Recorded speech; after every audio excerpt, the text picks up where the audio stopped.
Nós vamos à palavra de Deus. Nós chegamos naquela estação do ano que todo mundo fica bonzinho, que todo mundo quer dar presente, todo mundo quer abençoar. E lembrem-se de mim. Eu estou brincando. Estou brincando. Mas nós estamos realmente... Eu estava lendo algumas coisas esses dias, essa semana. Mas é a estação do ano que todo mundo tem o coração mais amolecido, né? Porque a gente vê as famílias se reunindo, trocando presente, almoçando, e nós vemos pessoas que não têm isso. Então, durante essa estação do ano, durante esse mês de dezembro, eu quero falar um pouquinho sobre o Natal, quero falar um pouquinho sobre Jesus. E vamos lá. Mateus capítulo 2. Mateus capítulo 2, versículos 1 ao 12, nós vamos ler. Mateus 12, 1 ao 2. Essa semana nós vamos tirar o atraso de novo. Eu peguei bastante referência bíblica aqui. Talvez a gente vai ler pelo menos metade da Bíblia hoje. Mateus 2, versículos 1 ao 12 diz assim: E tendo nascido Jesus em Belém de Judeia, no tempo do rei Herodes, eis que uns magos vieram do Oriente a Jerusalém, dizendo: Onde está aquele que é nascido rei dos judeus? Porque vimos a sua estrela no Oriente e viemos a adorá-lo. E o rei Herodes, ouvindo isto, perturbou-se e toda Jerusalém com ele. E congregados com os príncipes dos sacerdotes e os escribas do povo, perguntou-lhes onde havia de nascer o Cristo. E eles lhe disseram: Em Belém de Judeia. Porque assim está escrito pelo profeta: E tu, Belém, terra de Judá, de modo nenhum és a menor entre as capitais de Judá, porque de ti sairá o guia que há de apacentar o meu povo de Israel. Então Herodes, chamando secretamente os magos, inquiriu exatamente deles acerca do tempo em que a estrela lhes aparecera. E enviando-os a Belém, disse: Ide e perguntai diligentemente pelo menino. E quando o achardes, participai-mo para que também eu vá e o adore. E tendo eles ouvido o rei, partiram, e eis que a estrela que tinha visto no Oriente ia adiante deles, até que chegando se deteve sobre o lugar onde estava o menino. E vendo eles a estrela, alegraram-se muito, com grande alegria. E entrando na casa, acharam o menino com Maria, sua mãe, e prostrando-se o adoraram. E abrindo os seus tesouros, lhe ofereceram dádivas, ouro, incenso e mirra. E sendo por divina revelação avisados em sonhos para que não voltassem para junto de Herodes, partiram para a sua terra por outro caminho. Versículo 16. Então Herodes, vendo que tinha sido iludido pelos magos, irritou-se muito e mandou matar todos os meninos que havia em Belém e em todos os seus contornos, de 2 anos para baixo, segundo o tempo que diligentemente inquirira dos magos. Amém? Essa é uma palavra conhecida, eu já preguei até sobre isso aqui, mas eu quero nessa manhã falar sobre algumas atitudes humanas diante do nascimento de Jesus. Jesus, irmãos, ele veio à terra, mas em uma das suas preleções ou em um dos seus sermões ele disse assim: Eu não vim trazer paz à terra, eu vim trazer espada. Eu vim trazer uma certa confusão, uma certa dissensão, porque as pessoas esperavam um rei, um Cristo, um Messias, que viesse estabelecer um reino político e livrasse Israel das mãos dos romanos. Jesus disse: Eu não vim fazer isso, eu vim aqui fazer outra coisa, vocês não entenderam. Eu quero nessa manhã fazer você pensar um pouquinho só, porque existem pessoas que demonstram com palavras e atitudes que amam a Jesus. Existem outras pessoas que declaram por palavras que amam a Jesus, porém as suas atitudes não demonstram essa verdade. E existem outros que odeiam a Jesus, embora não demonstrem, e outros que demonstrem. Algumas pessoas sempre odiarão a Jesus. Você às vezes se pergunta assim, mas como que pode? Como que alguém pode fazer isso? Como que alguém pode agir dessa forma? É simples, a Bíblia já dizia isso. Veja que nos versículos 3, quando você pega, e o rei Herodes, ouvindo isto, perturbou-se, e toda Jerusalém com ele. Olha só, o versículo 3, ele já nos mostra que desde o princípio o rei Herodes ficou muito perturbado. Quando ele ficou sabendo desse negócio, irmãos, ele estava tão desconectado da palavra de Deus, que ele nem sabia, se ele já tivesse ouvido, por um acaso ele era obrigado a ouvir, mas se ele já tivesse ouvido as profecias, ele nunca tinha nem prestado atenção. Nesse dia, quando eles chegaram, os magos chegaram e falaram assim, olha, onde está o menino? Que menino? O Messias, que havia de nascer. As escrituras já tinham dito. Ah, é? E aquilo já mexeu com ele demais por dentro. Herodes, ele era o rei. Ele temia que esta criança, que esse menino, tomasse o seu posto, porque, afinal de contas, a profecia falava de um Messias que vinha para reinar. Ele só não entendeu que o reino de Jesus era diferente. Ele temia por sua vida, ele temia por sua influência, pelo seu poder, e por isso o seu primeiro instinto foi destruir. Qualquer um que é colocado em xeque, qualquer um que é colocado contra a parede, a primeira coisa que vem à cabeça, eu vou tirar do meu caminho. Ainda hoje as pessoas, existem pessoas que gostariam muito que Jesus não existisse, por incrível que pareça. Existem pessoas que não gostariam que ele existisse porque eles veem nele alguém que perturba a sua aparente paz. Veem em Jesus alguém que não lhes agrada, porque eles querem fazer só aquilo que lhes agrada. Veem em Jesus e na sua figura moral e do próprio cristianismo algo que não os permite fazer coisas, e por isso eles gostariam de apagá-lo de suas vidas, apagá-lo da história por completo. E se você ainda não está muito atento às coisas que estão acontecendo, é exatamente isso que está acontecendo. Procuram apagar o cristianismo, qualquer símbolo, qualquer coisa que demonstre o cristianismo a qualquer custo. Tiram as cruzes dos ambientes oficiais, tiram a Bíblia de dentro das escolas, tiram o que puder tirar e tentam colocar o que puder colocar que apague essa imagem do Cristo, essa imagem de Jesus. As nossas escolas estão passando por isso. Veja que quem não conhece outro desejo, a não ser o desejo de fazer aquilo que agrada a si próprio, não precisa de Jesus.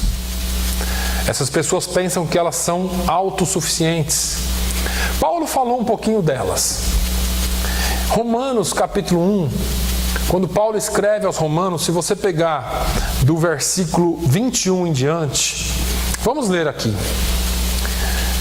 Olha só, presta atenção.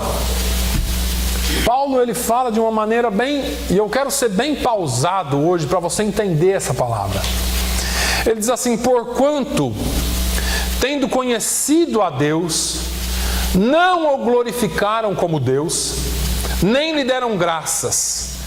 Antes, em seus discursos se desvaneceram, e o seu coração insensato se obscureceu. Dizendo-se sábios, tornaram-se loucos, e mudaram a glória do Deus incorruptível em semelhança da imagem do homem corruptível, e de aves, e de quadrúpedes, e de répteis. Por isso também Deus os entregou às concupiscências de seus corações, à imundícia para desonrarem seus corpos entre si, pois mudaram a verdade de Deus em mentira e honraram e serviram mais a criatura do que o Criador, que é bendito eternamente. Amém. Por isso Deus os abandonou às paixões infames, porque até as suas mulheres mudaram o seu uso natural, no contrário à natureza. E semelhantemente também os homens, deixando o uso natural da mulher, se inflamaram em sua sensualidade uns para com os outros, homens com homens, cometendo torpeza e recebendo em si mesmos a recompensa que convinha ao seu erro. E como eles não se importaram de ter o conhecimento de Deus, assim Deus os entregou um sentimento perverso para fazerem coisas que não convêm, estando cheios de toda iniquidade, fornicação, malícia, avareza, maldade, cheios de inveja, homicídio, contenda, engano, malignidade, sendo murmuradores, detratores, aborrecedores de Deus, injuriadores, soberbos, presunçosos, inventores de males, desobedientes aos pais e às mães, nécios, infiéis nos contratos, sem afeição natural, irreconciliáveis, sem misericórdia, os quais, conhecendo o juízo de Deus, não são dignos, ou melhor, que são dignos de morte, os que tais coisas praticam, não somente as fazem, mas também consentem aos que as fazem. Romanos 1, 21 ao 32. É interessante que Paulo ele fala para um povo lá em Roma, há 2000 anos atrás praticamente. E nós estamos vivendo as mesmas coisas aqui hoje. Lembre-se que eu disse no começo: sempre haverão os que odeiam a Jesus. Sempre haverão aqueles que vão contra a palavra de Deus. Cristãos verdadeiros não fazem de maneira nenhuma o que lhes agrada. Não querem mais fazer aquilo que agrade a si próprio, mas eles procuram viver uma vida que agrada a Cristo. Procuram viver uma vida de santidade a Deus, apesar de que nós somos falhos. Paulo, falando aos Gálatas, no capítulo 2, no versículo 20, todos nós conhecemos bem, ele diz: já estou crucificado com Cristo, e vivo não mais eu, mas Cristo vive em mim. E a vida que agora vivo na carne, vivo-a pela fé do Filho de Deus, o qual me amou e se entregou a si mesmo por mim. É interessante que Paulo fala: olha, a minha vida não é mais minha. O que eu vivo agora eu já não vivo mais para mim, mas eu vivo para Ele, porque Ele vive em mim. Eu já estou crucificado com Cristo. Esse negócio de coisas da minha vida já não tem mais. Agora sou eu vivendo para Deus. Agora entenda uma coisa: aqueles homens, os magos, quando foram avisados por Deus, por divina revelação, conforme o texto diz, eles partiram. E a Bíblia diz que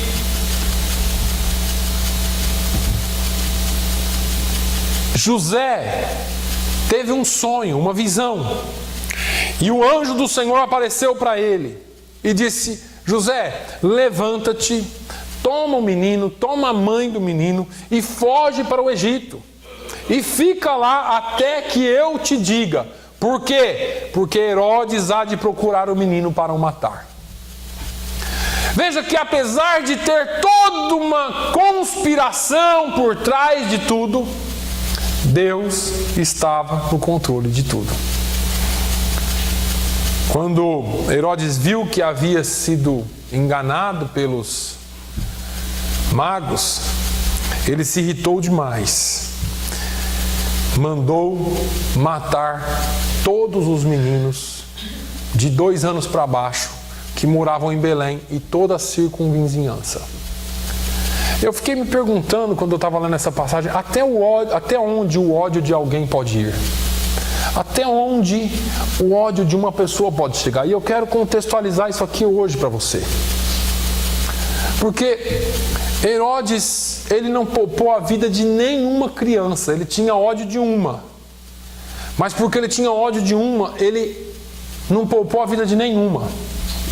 Deixa eu te falar uma coisa, hoje está acontecendo a mesma coisa. Às vezes a gente se pergunta, está acontecendo isso em determinado lugar, ou aconteceu isso com determinada criança? E deixa eu ser mais claro, principalmente na rede de ensino pública, existe uma doutrinação ou um doutrinamento acontecendo hoje.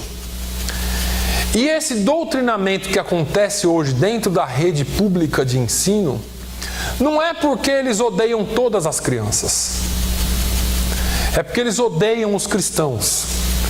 E para que não corra o risco de nenhum escapar, eles ensinam a todos a fazer o errado. Você fala assim, mas isso é uma teoria de conspiração muito grande. Não é não. Isso começou lá quando Jesus nasceu. Satanás não poupa ninguém, mas ele não quer que o nome de Jesus seja glorificado. Nós precisamos ter muito cuidado com os nossos filhos, irmãos. Existe uma grande conspiração satânica contra a família. Eu quero em algum tempo desse falar sobre família aqui, mas existe uma conspiração muito grande contra a família. E as crianças são um alvo, porque sabe qual que é o problema dos crentes? Nós queremos um milagre de Deus assim. Nós queremos milagres a micro-ondas. Coisas rápidas. O diabo não tem pressa. O diabo ele planeja para daqui 50 anos. E vocês estão vendo o que está acontecendo hoje aqui nessa nação e no mundo por causa de coisas que vêm. E os crentes estão tudo desavisados. Não, isso aí não vai acontecer não. Ontem, sexta-feira, eu estive numa reunião com pastores lá no estado de Vermont. E um deles estava falando, olha, vocês não têm ideia de como estão as coisas aqui no estado de Vermont. Nós estamos vendo que em muito pouco tempo, isso que nós estamos fazendo aqui hoje será proibido. E está aqui do nosso lado. E você não sabe o que está acontecendo no seu quintal aqui em Massachusetts. Onde existe uma lei que diz que o seu filho homem pode usar o banheiro feminino na escola. E os pais não podem ficar sabendo disso. Proibido falar para os pais. Você acha que o diabo está brincando com você? Ele odeia você, ele odeia a sua família, ele odeia tudo que vem de você, porque você é filho de Deus. Se ele puder deturpar tudo que Deus fez, ele vai fazer, para que a glória não seja dada a Deus. Aí você fala, pastor, o que eu vou fazer? Ensine, converse, porque o que vai durar não é a surra que você vai dar hoje, mas é a semente que você vai plantar no coração do seu filho e da sua filha. É interessante que às vezes, eu sou pai, tenho uma de 14 e um de 10. E os nossos filhos não são iguais. E às vezes as pessoas olham assim e falam assim, pastor, a sua filha, hein? Deve dar um trabalho, né? Dá, mas é minha filha. Nós somos muito pacientes com quem vem de fora. Eu sempre falo aqui, se entrar um mendigo aqui, como que você vai se comportar? Se entrar um roqueiro, cabelo espetado, todo tatuado, como que é que você vai fazer? Você vai pôr ele para fora ou você vai amar? E os nossos filhos nós julgamos e queremos jogar eles para fora. Nós precisamos ter paciência com eles. Eles são atacados todos os dias. Nós temos que ensinar, corrigir, falar, não se cansar de fazer, mas nós precisamos amá-los a qualquer custo. Ou nós amamos os nossos filhos com as falhas que eles têm, com as dificuldades e com as coisas que eles estão vivendo hoje, ou o diabo vai arrumar alguém para amar eles lá fora. E eu conheço pastores que pagariam qualquer custo para voltar no tempo e poder amar os filhos deles, que eles colocaram no mundo por causa da justiça cega que tinha dentro da igreja. Uma justiça que não era de Deus. Precisamos ter cuidado. O diabo não vai poupar ninguém, a menos que você faça a sua parte. A menos que eu faça a minha parte. Sabe qual que é a minha tranquilidade com os meus filhos? Eu ensino a palavra de Deus para eles. Eu converso com eles. Falo, olha, a escolha é sua, mas vai chegar um tempo que você vai ter que escolher de verdade. Agora você está brincando de ser crente. Agora você pode colocar a roupa que você quiser, fazer o que você quiser, não vai influenciar muito, mas vai chegar uma hora que você vai ter que escolher de verdade, porque vai determinar o seu caráter, a sua personalidade. E aí é que o mundo vai querer saber quem você é. E aí é que o diabo vai estar aqui desse lado torcendo para que você caia para o lado dele. E Deus vai estar aqui de braços abertos dizendo, vem para mim. Você vai tomar a decisão. Hoje o que nós podemos fazer é ensinar, mas a decisão é de cada um. Um dia desse eu estava conversando com a minha filha e eu disse para ela assim, você não é salva porque eu sou salvo. No mundo espiritual você já é independente. No mundo civil não. No mundo civil ainda tem que assinar tudo por ela. Mas no mundo espiritual ela já alcançou a independência. Ela vai ter que decidir. Já saiu da idade da inocência. Já é esperta até demais. Agora é você que decide. O que eu faço por você é ensinar e orar. Corrigir e orar. Agora você decide a sua vida. Você é independente espiritualmente. Se Jesus voltar, eu sei que eu vou. Eu quero que você tenha a mesma certeza. Porque, irmãos, nós somos atacados por um ódio que você não imagina. Paulo falou que a nossa luta não é contra a carne nem contra o sangue. Às vezes nós queremos combater as coisas espirituais com a carne. Eu vou corrigir, eu vou fazer isso, eu vou fazer... É coisa espiritual. Trabalho espiritual. Porque Deus tem o melhor para você e para a sua família. Você precisa ver isso. Você precisa estar atento à voz de Deus. Assim como José estava. José pega o seu filho e a mãe dele foge daqui. Vai para um lugar até que eu te avise. Às vezes nós temos que sair um pouco do cenário. Temos que ouvir o que Deus está falando para nós.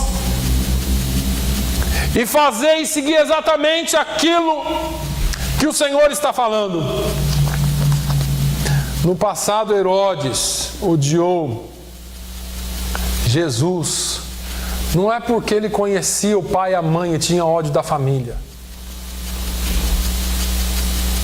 É porque ele estava usado por Satanás. E assim hoje muitos críticos, céticos, ateus, eles não te odeiam porque você, ou seu pai, ou seu avô ficou devendo para ele, ou fez alguma coisa contra ele. Não, eles te odeiam só pelo simples fato de você ser crente. E você não precisa falar para ninguém que é crente, o diabo te conhece. E aí você chega num lugar, alguém fala assim, meu santo não bateu com aquele ali de jeito nenhum. Claro, Paulo perguntou, que comunhão tem a luz com as trevas? Que tipo de comunhão que tem? Ontem eu estava num lugar com uma determinada pessoa e chegaram duas pessoas. E a gente estava conversando, brincando ali, falando de algumas coisas de negócio. E eu olhei para a cara de um deles e falei assim, rapaz, você pode estar com uma garrafa de pinga na mão. Eu sei que você é crente. E ele deu um sorrisinho assim e falou, eu sou crente. Você não precisa falar para mim. Falei, você não, você precisa aceitar Jesus. Mas você eu sei que é crente. Falei brincando com eles. Porque o nosso espírito é o mesmo e se comunica. Se você não tem comunhão com seu irmão, se você não tem esse espírito de comunhão, talvez você precise rever algumas coisas dentro de você. Mas sempre terão aqueles que odeiam a Jesus. E eles têm trabalhado contra a causa. E nós precisamos orar.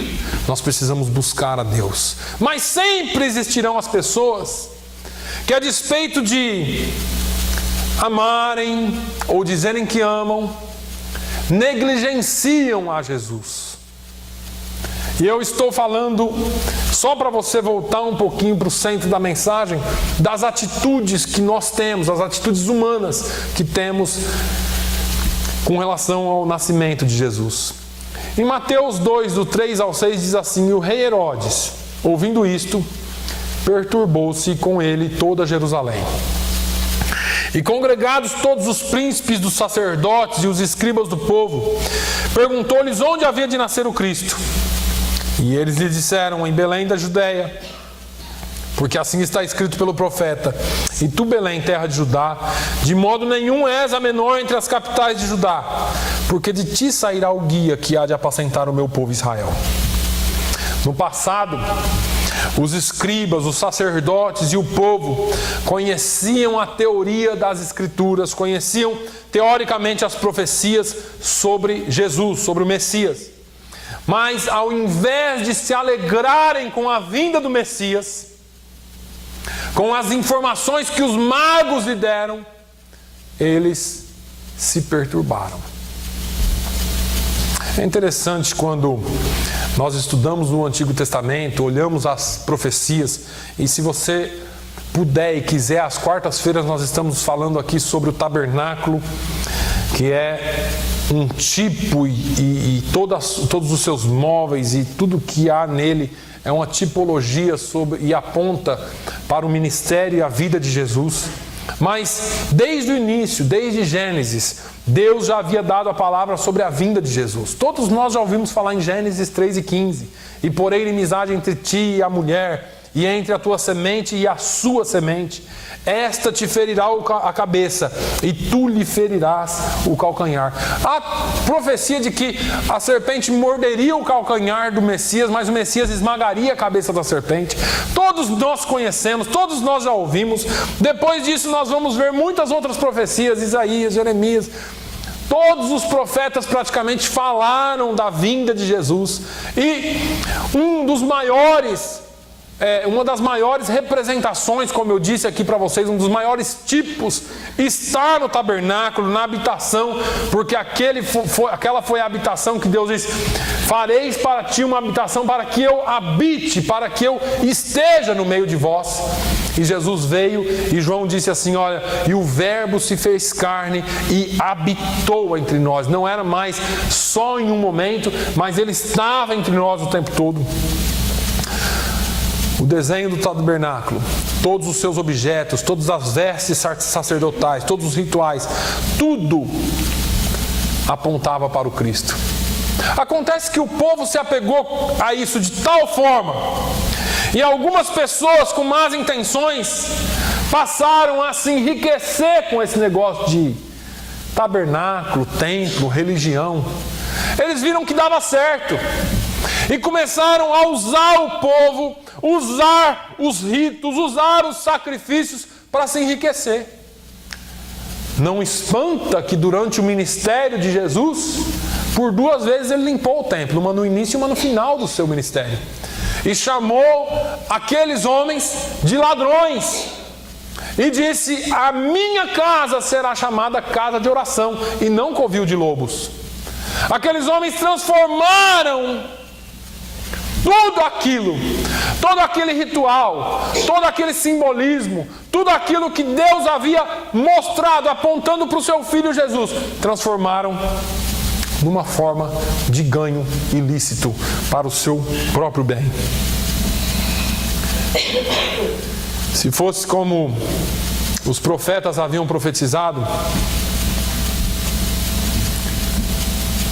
quando Jesus viesse, seria o fim da religião, que a princípio era boa, e o início do verdadeiro relacionamento pessoal com Deus. O fato é que quando Jesus veio,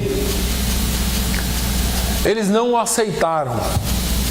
Ele não foi aceito porque ele veio pregando uma mensagem oposta à religião da época.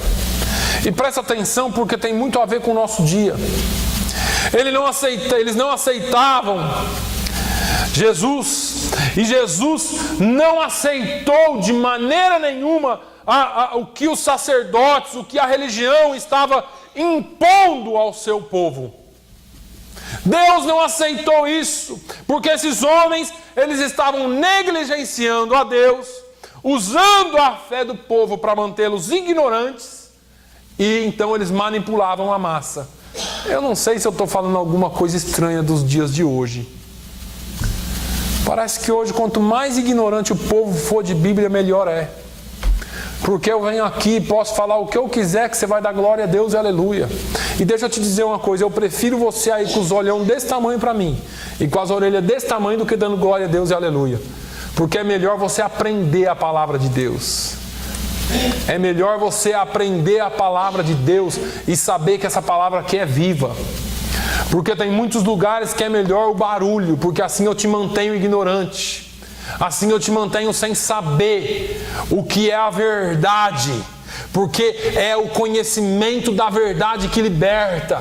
Não é glória a Deus e aleluia. Vocês me desculpem, mas tem muita gente dando glória a Deus e aleluia e caminhando a passos largos para o inferno.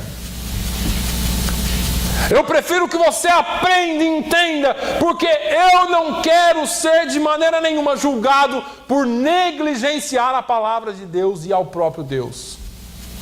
Eu não estou dizendo que isso é pecado, irmãos. Eu estou dizendo que a palavra de Deus ela precisa ser aprendida para que você não seja manipulado. Um dia desse eu assisti um culto em uma igreja e teve 5 minutos de palavra. Não estou exagerando não. Bastante louvor, muito louvor. Lindo. Parecia que o céu tinha descido. Depois 5 minutos de palavra e depois nada. E eu fiquei pensando assim, se é a palavra que edifica, esse povo não tem base nenhuma. Porque todos nós gostamos das coisas emocionais. Parece que lava a alma. E de vez em quando é bom. Mas nós precisamos comer muito mais tutano do que docinho. Nós precisamos muito mais daquele caldo de mocotó que só o irmão Manuel sabe fazer, do que brigadeirinhos da Vivian. Porque se eu te der só brigadeiro aqui, você vai amanhã ou daqui 2 ou 3 dias para o hospital, comendo só brigadeiro, almoço, café da manhã, jantar, só brigadeiro, só docinho. É gostoso. Falei com a Vivian ontem, ela falou assim, tô cansado. Falei, por quê? Tem 3 dias que eu só como um sanduíche.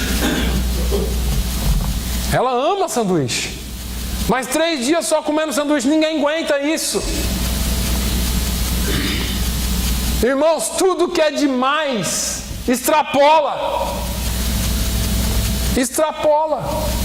A única coisa que não é demais na nossa vida, e diz o sábio que ninguém vai poder te tirar o seu conhecimento. Podem tirar sua casa, seu carro, sua roupa, te deixar pelado. O que você tem aqui só se matar você. Agora o melhor de tudo é que essa palavra, quando ela entra aqui, ela não fica aqui, ela desce. E quando ela desce, a Bíblia diz, e conhecereis a verdade, e a verdade vos libertará. Você pode estar preso, amanhã podem chegar aqui e fechar essas portas, prender o pastor, prender você. Você é liberto, porque você não está preso às garras de Satanás. Prendem o seu corpo, mas nunca prenderão o seu espírito, porque o seu espírito é livre para adorar. Assim fazem hoje.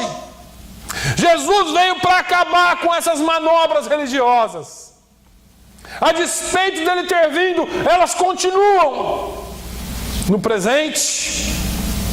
As pessoas que vivem de maneira relaxada, mornos espiritualmente, está tudo bem, não dão muita importância para Jesus, só lembra de Jesus no domingo de manhã. Hoje eu vou pôr roupa para ver Deus, hoje eu vou pôr minha roupa de ver Jesus. Durante a semana vivem uma vida de qualquer jeito, mas no domingo eles lembram de Jesus, negligenciam Jesus. Existem verdadeiros crentes, irmãos, eu sei que parte deles estão aqui. Existem verdadeiros adoradores, existe um povo que vai morar no céu, e eu sei que você é parte desse povo. Assim como muitos aguardavam o Messias, ansiosamente, a despeito da negligência de muitos, Hoje o Senhor tem uma igreja que o aguarda ansiosamente. Ele vai voltar. Agora, algumas pessoas sempre adoraram e sempre adorarão a Jesus a despeito de qualquer coisa. Não pense você que porque as coisas estão se apertando, vai diminuir o número de crentes. Vai separar o crente do não crente. Vai separar o joio do trigo. Aquele que é trigo e aquele que parece ser trigo. Não está diminuindo o número dos crentes. Está selecionando os crentes. Jesus quer voltar e encontrar uma igreja viva. E a igreja viva não é a igreja que pula, nem a igreja que grita. É a igreja que segue a palavra dele. Ele diz: vós sereis meus discípulos quando obedecerdes os meus mandamentos. Jesus não falou de uma igreja que fazia um monte de coisa, um monte de projeto, um monte de programas. Vocês precisam obedecer os meus mandamentos. Precisam obedecer aquilo que eu falo. Mateus 2:2, dizendo: onde está aquele que é nascido rei dos judeus? Porque vimos a sua estrela no oriente e viemos aqui para adorá-lo. Aleluia. E entrando na casa, em Mateus 2:11, acharam o menino com Maria, sua mãe, e prostrando-se, o adoraram, e abrindo seus tesouros, ofereceram-lhe dádivas, ouro, incenso e mirra. Eu acho que aqueles magos, eles tinham uma certeza tão grande no coração, que eles chegaram naquele lugar. Eu não sei como que foi a visão deles, eu tento só imaginar. Mas aqui, será que ele é o rei mesmo? Olha o lugar que ele está. Vamos entrar, a estrela está aqui, vamos entrar, vamos ver. Abriram a porta, dá licença. Na hora que eles viram, a Bíblia não fala que eles foram conversar com José, com Maria. Eles viram um menino. Eles sabiam dentro deles que era Jesus, que era o Messias. Eles entraram, se prostraram e o adoraram. Isso é uma certeza que só quem é salvo tem. É uma certeza que você não precisa perguntar: é ele? É aqui? Não, eles sabiam que ali era o lugar da adoração. Eles se prostraram e ofereceram dádivas. Veja que eles enfrentaram uma longa viagem só para ir adorar Jesus. Esses homens, eles tiveram a determinação de viajar essa longa distância para adorar Jesus, para adorar o Messias. E nós estamos vivendo em tempos semelhantes, onde algumas pessoas fazem qualquer coisa para estar na presença de Deus. No entanto, a maioria não está realmente comprometida em deixar as suas horas de descanso. Eu só tenho domingo, eu só tenho tal dia, tal hora. Interessante que no Black Friday o povo passa a noite lá para comprar, né? E não é cedo demais. No domingo, 11 horas da manhã, parece que é tão cedo, né? No Black Friday, para gastar, para ter o que eu quero, eu posso passar a noite. Agora no domingo parece que é tão cedo, né? 11 horas da madrugada, um negócio terrível. Qualquer coisa impede as pessoas de virem à igreja. E quando você olha as diversas religiões do mundo, como as pessoas fazem grandes esforços para cumprir os mandamentos das suas religiões, viajam distâncias incríveis a pé, carregam pesadas cruzes nas costas, pagando promessas, se degladiam, se machucam, fazem coisas inimagináveis pelos seus deuses de barro e de pedra e de madeira, criaturas criadas por mãos de homens.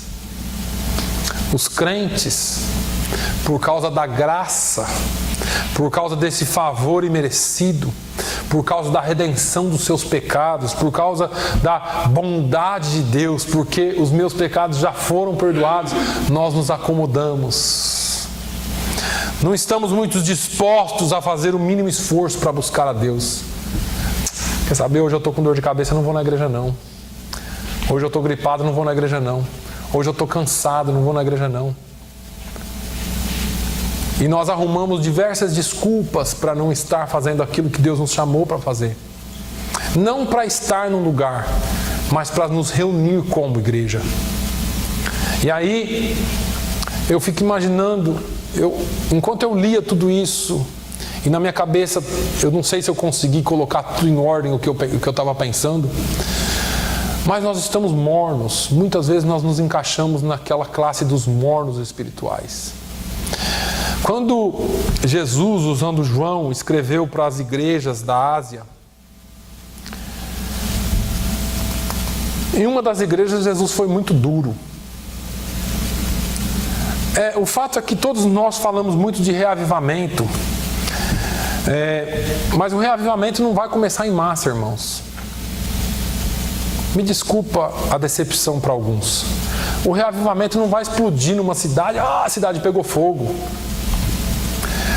Mesmo porque qualquer fogo começa com uma pequena faísca. Reavivamento, eu já falei aqui, é reavivar, é tornar a dar vida. O que é que dá vida? É a palavra.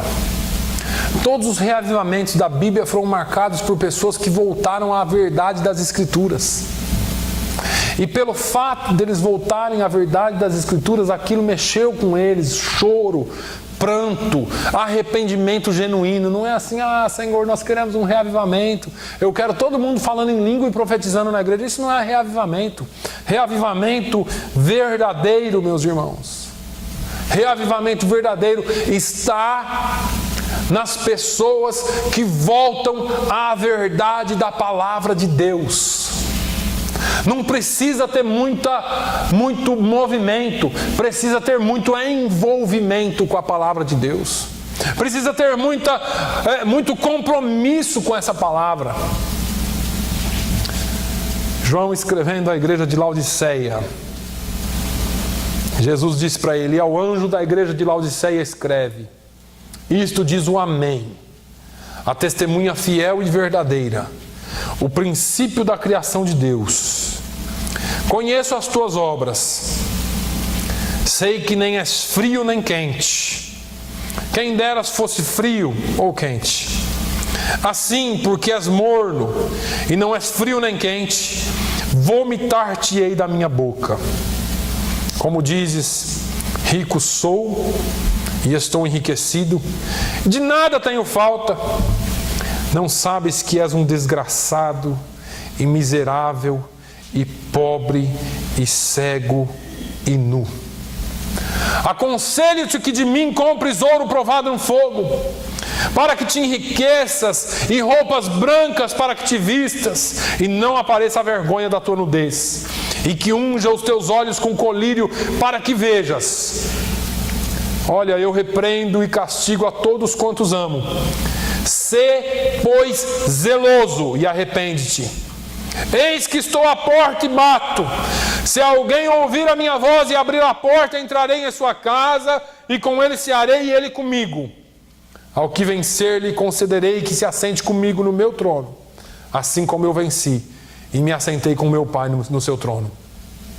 Quem tem ouvidos, ouça o que o Espírito diz às igrejas. É importante que você entenda uma coisa: nós estamos vivendo no país e na geração que não tem falta de nada. A igreja tem se acomodado dessa mesma forma. O que eu preciso? Olha aqui. Sou rico, estou enriquecido, não tenho falta de nada, tenho meu carro, dinheiro para pôr gasolina, como onde eu quiser, a hora que eu quiser. Deus tem me abençoado.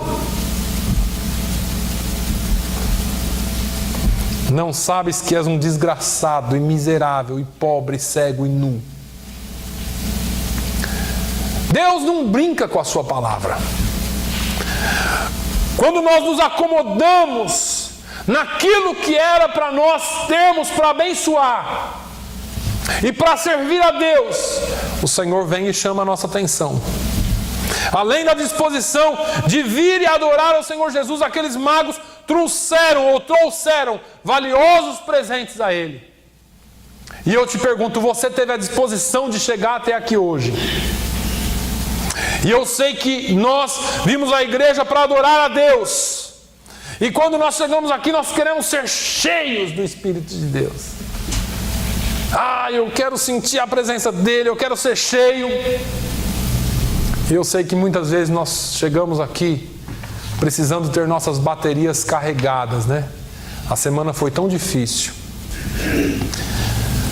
Parece que nós estamos tão vazios. Precisamos de uma palavra que recarregue. É verdade, todos nós precisamos. A palavra se encarrega disso. Mas veja que cada um de nós temos algo a oferecer. Nenhum de nós aqui é tão pobre que não possa oferecer algo para o Senhor. Mesmo quando estamos tristes, mesmo quando estamos passando por problemas, mesmo quando estamos passando por dificuldades, nós precisamos entrar na presença de Jesus com ofertas de louvor. Precisamos entrar na presença de Deus prontos a adorá-lo. Mais difícil que seja a situação, por mais motivos que você tenha para reclamar, você tem muitos motivos para adorá-lo. Entrai pelas portas dele com gratidão, em seus átrios com louvor. Louvai-o e bendizei o seu nome, porque o Senhor é bom e eterna a sua misericórdia, e a sua verdade dura de geração em geração. Bendize, ó minha alma, ao Senhor, e tudo que há em mim bendiga o seu santo nome. Bendize, ó minha alma, ao Senhor, e não te esqueça de nenhum dos seus benefícios. Olha aqui que benefício. É Ele quem perdoa todas as tuas iniquidades, que sara todas as tuas enfermidades, que redime a tua vida da perdição, que te coroa de benignidade e de misericórdia, que farta a tua boca de bens, de sorte que a tua mocidade se renove como a águia. Você tem motivo para adorar a Deus? Você tem motivo para adorá-lo? Você e eu temos muitos motivos para adorá-lo. Me fala, qual era o motivo que aqueles magos tinham? Eles nem conheciam, nem sabiam onde estava, eles tiveram que ser guiados para chegar lá. Mas eles foram lá por quê? Adorá-lo pelo que Ele é, não pelo que Ele pode nos dar. A gente poderia ir muito mais longe, o relógio aqui dessa igreja sempre passa rápido. Adore a Deus. Ele te criou, Ele te salvou, Ele te redimiu, Ele te transformou, Ele está trabalhando ainda em você. O melhor de tudo é isso, irmãos. Paulo falou que aquele que começou a boa obra em nós, Ele é fiel para fazer muito mais, abundantemente, do que pedimos e pensamos, e Ele diz assim, e Ele vai concluir a obra até o dia do Senhor Jesus Cristo. Até o dia que Jesus voltar, você está em construção. Pastor, eu errei, não tem problema, ele está em construção ainda. Ele ainda vai reparar essa parte. Pastor, eu estou assim... Não, calma, ele ainda vai reparar esse probleminha aí.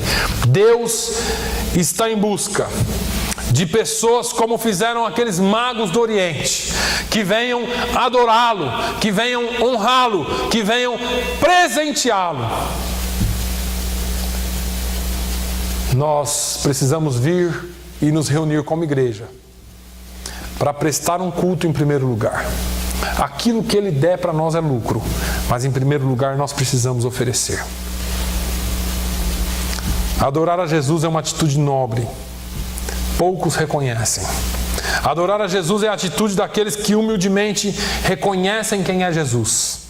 Adorar a Jesus é uma atitude que todos deveriam buscar diariamente. E para concluir, eu te faço um apelo. E esse apelo, ele parece muito comigo. Conheça a Bíblia e a Jesus corretamente, para que não faças como Herodes e odeie a Jesus. Conheça a Bíblia e a Jesus de maneira correta, para que não faça como aqueles religiosos judeus da época de Jesus e busquem a Ele só aparentemente. conheça a Bíblia e a Jesus de maneira correta, para que eu e você adoremos a Jesus como aqueles magos o fizeram. Que Deus abençoe a sua vida. E nós vamos continuar no domingo que vem. Pai, eu te louvo. Eu te louvo, Senhor, pela Tua palavra. Eu te louvo, Senhor, porque a Tua palavra, ela é poderosa para nos ensinar, ela é poderosa para nos lapidar, ela é poderosa para colocar em nós o verdadeiro sentimento que nós precisamos. Senhor, eu quero pedir que o Senhor continue a Tua obra em nós, conclua a Tua obra em nós, conclua aquilo que o Senhor já começou, conclua aquilo que o Senhor tem para concluir. Pai, eu oro pelas famílias que precisam, Senhor, de um milagre, um toque especial das Tuas mãos agora. Eu oro pela família Lima Coelho lá no Brasil, Senhor. Perderam o seu filho Daniel. Ó, Senhor, visite aquela família. Visite a Amanda que perdeu o esposo, Senhor. Visite a filha que perdeu o pai. Meu Deus, no nome de Jesus, visite aquela família. Visita, Senhor, aqueles que choram, para que nós possamos, Senhor, chorar com eles também, mas sempre pedindo o Teu consolo. Consola, Senhor, consola. Tu és o consolador por excelência. Meu Deus, eu peço a Tua bênção sobre aqueles que não puderam estar aqui por motivo de doença, por algum outro motivo de viagem. Ó, meu Deus, visita cada família. Cada um de nós, ó Deus, temos uma dificuldade e dependemos e carecemos de Ti, Senhor. Visita-nos, ó Deus. Pai, que nós cheguemos aos Teus átrios para Te adorar. Receba a nossa adoração, Senhor, e dê-nos uma semana abençoada. Fica também com a minha esposa, com a Vivian, lá onde ela está, e que essa semana, Senhor, seja ainda uma semana de bênção para a vida dela. No nome de Jesus, eu Te peço e agradeço.